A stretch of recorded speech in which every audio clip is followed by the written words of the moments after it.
My next guest says he has experienced political prosecution of the highest order, despite serving his country honorably. Former National Security Advisor General Micheal Flynn joins me now in a Justice exclusive. Good evening, General. It is so good to see you. So good to have you on, Justice.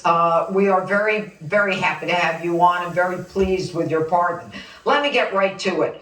Barack Obama, when Donald Trump came in as president, said that there were two people that Trump should worry about, Kim Jong-un and General Micheal Flynn. How did you get into that distinguished group? And now that you're a free man, why not blow the lid off all of them and tell us what you knew that they didn't want us to know? I must have put the fear of God into Barack Obama, and probably still do, because of this long 4-year-long saga that they put me, my family through, President Donald J. Trump and his family, and frankly the entire country, Jeanine. So, yeah, I mean, I wish somebody would pin him down and ask him what that question is. One of these days I'll lay it out, but pretty amazing for the transition of the United States of America from one president to another. That was the 2 points that President Obama wanted to share with President-elect at the time, Donald J. Trump. Amazing.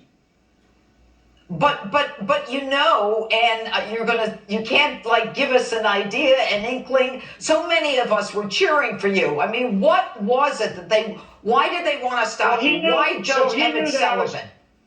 Right. The President Obama knew that Donald Trump was going to have me in some capacity in his administration, and likely either as a national security advisor or in some other position. So clearly, when he chose me to be the national security advisor, they knew that their little plan of spying on Donald Trump would fall apart, and many other foreign policy blunders that they got our country into, whether it was the Iran deal, issues going on in the Asia Pacific theater, trade, all sorts of issues that were in play that the last administration did to, frankly, run this country right into the ground. So they knew that those are the types of things that I was aware of, because, I mean, let's face it, Barack Obama appointed me twice. I was Senate confirmed twice. Right.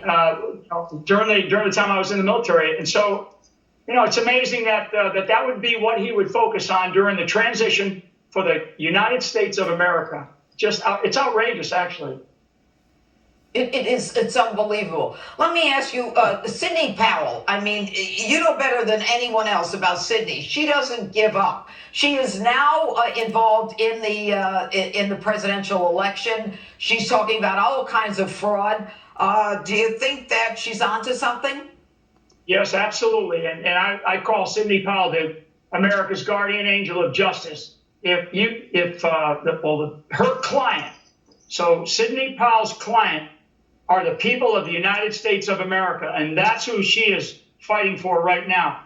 She has her teeth into Georgia, Arizona, Michigan, Wisconsin, and the stuff that she has laid out in her various filings, and it is going to play out here. And as the president just said tonight, he mentioned some of the issues that we know are just a complete disaster and embarrassment for our country in this latest fraudulent election, where there was, in fact, massive fraud.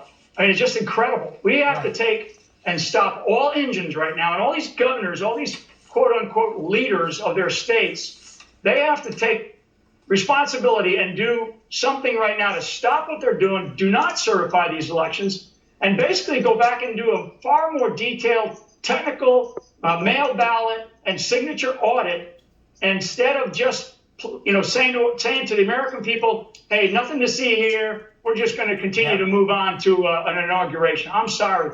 That's not what the American people want, and frankly, the American people won't stand for it.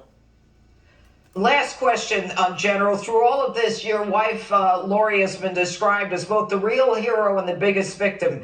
Explain your relationship to couples out there whose problems pale in comparison to yours. Well, I'd say I'm a crazy Irishman. She's a beautiful Portuguese woman. And I would say that a solid, strong relationship, as long as we've been together since we were 13 years old.